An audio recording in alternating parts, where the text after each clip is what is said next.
Hello everyone, আমি অনির্বাণ। আমাদের channel আপনাদের সকলকে স্বাগত। এই ভিডিওতে আমি কথা বলতে চলেছি ডাইনি সিরিজের রিভিউ নিয়ে। তো চলুন ভিডিওটি শুরু করা যাক।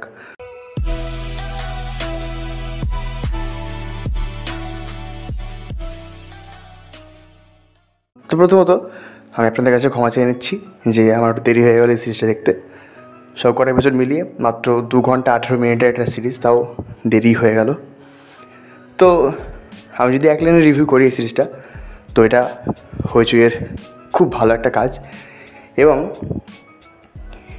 এই সিরিজের ভালো মন্দ যদি আসি, তো এই সিরিজের প্রথম যে ভালো দিক, দেখুন এখানে মিমি চক্রবর্তীর যে ওটিটি ডেবিউ হয়েছে, তো আপনার এই সিরিজটা দেখে একবারও মনে হবে না যে এটা শুধু তাকে কেন্দ্র করেই তৈরি হয়েছে।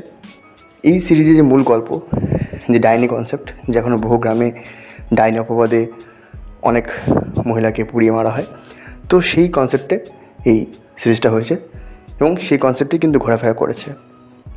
এবার এখানে মিমি চক্রবর্তী খুব ভালো কাজ করেছেন, কিন্তু তাকে ছাপিয়ে যেন বাকিরা এগিয়ে গেছেন। এখানে যিনি বাচ্চার চরিত্র অভিনয় করেছেন, তার কাজ ব্যাপক, প্রথম থেকেই তাকে দেখতে ভালো লাগে। এবং এখানে এই গ্রামের একজন আর কি ভগবান মানা হয় যাকে, জান গুরু, তার চরিত্রটি যিনি প্লে করেছেন, তার কাজ ব্যাপক ভালো। এবং অন্যান্য চরিত্রে প্রত্যেকের পারফরমেন্স ভীষণ স্ট্রং। আচ্ছা, এখানে যদি মিউজিকের কথায় আসি, তো মিউজিকও খুব টেন্সড এবং যখন পিক মুভমেন্ট আসে সেগুলো ভালো কাজ করে। এখানে একটা গান রয়েছে, যে আমার সেই গানটা শুনেছিলাম, মেঘের কোলে রোদ এসেছে বাদল গেছে টুটি। এই গানটার এখানে ইউজিংটা, মানে এটা হিসেবে মেটাফর হিসেবে ইউজ করা হয়েছে, সেটা কিন্তু খুব সুন্দর। সেটা আপনারা সিরিজ দেখলেই বুঝতে পারবেন। এবার যে দিকগুলো ভালো লাগেনি সেটা হচ্ছে সিরিজটা খুবই ছোটো করা হয়েছে, মানে 2 ঘন্টা 18 মিনিট টোটাল বললাম, আরও হয়তো বড় করা যেতে পারত।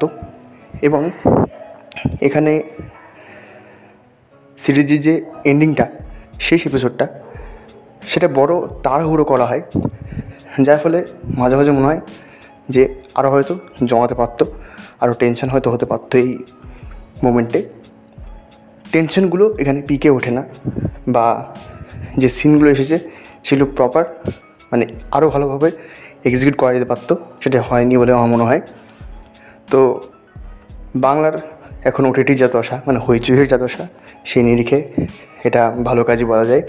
এবং নির্ঝর মিত্র এই সিরিজের ডিরেক্টর, তিনি কিন্তু খুব প্রমিসিং কাজ করেছেন এবং আগামী দিনেও আমরা তার অনেক কাজ দেখতে পাবো।